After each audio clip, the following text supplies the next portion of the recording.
নমস্কার, আমি বন্দনা। আমার কিচেনে আপনাদের সবাইকে স্বাগত জানাই। আবারও এসে হাজির হয়েছি নিরামিষ নারকেল দিয়ে বিনস ভাজার একটি রেসিপি নিয়ে। বিনস ভাজা তৈরি করতে আমি নিয়েছি 500 গ্রাম বিনস, যেটা আমি টুকরো করে কেটে নিয়েছি।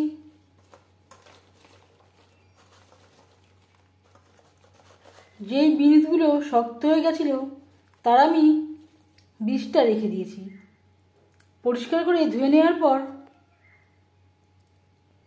বিনস ভাজা তৈরি করার জন্য দিয়ে দিয়েছি 4 চামচ রিফাইন্ড অয়েল, দিয়ে দিলাম গোটা জিরে,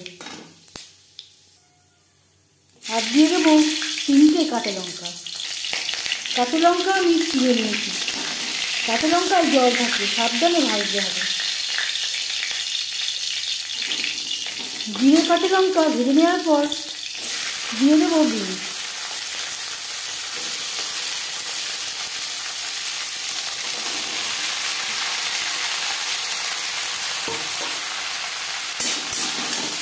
ফোড়নের সাথে বিনস বেশ ভালো করে মিক্স করে দেবো। 3-4 মিনিট হাই টু মিডিয়াম ফ্লেমে নাড়াচাড়া করে নেওয়ার পর দিয়ে দেবো স্বাদ মতো লবণ। আর লাগছে হলুদের গুঁড়ো। লবণ হলুদ বিনসের সাথে বেশ ভালো করে মিক্স করে দেবো।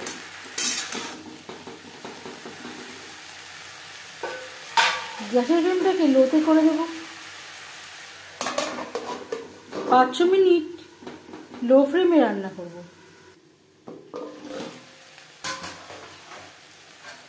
এর মাঝে আমি 2-3 বার নাড়াচাড়া করে দিয়েছি। প্রায় 7-8 মিনিট হতে যাচ্ছে। বিনস প্রায় সেদ্ধ হয়ে এসছে। এই পর্যায়ে দিয়ে দেব নারকেল কোড়া।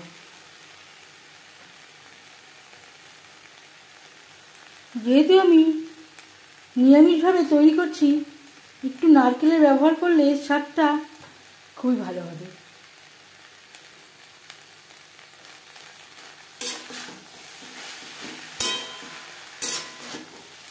নারকেল বেশ ভালো করে মিক্স করে দেবো। মিডিয়াম ফ্লেমে 3-4 মিনিট রান্না করে নেব।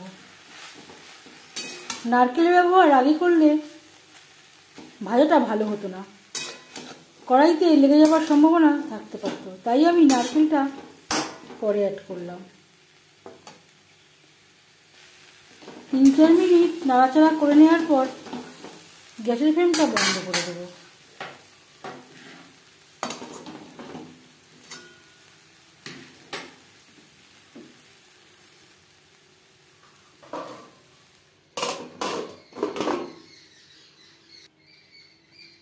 নারকেল দিয়ে বিনস ভাজা রেডি সার্ভ করার জন্য। এই রেসিপিটি ভাতের সাথেও সার্ভ করতে পারেন, রুটির সাথেও সার্ভ করতে পারেন। এই রেসিপিটি কেমন লাগলো অবশ্যই জানাবেন কমেন্টের মাধ্যমে।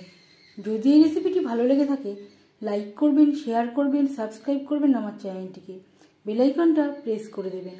যখন আমি নতুন ভিডিও আপলোড করব তার নোটিফিকেশান সবার আগে আপনার কাছে পৌঁছে যাবে। আপনারা সবাই অনেক অনেক ভালো থাকবেন। এই ভিডিওটি দেখার জন্য ধন্যবাদ।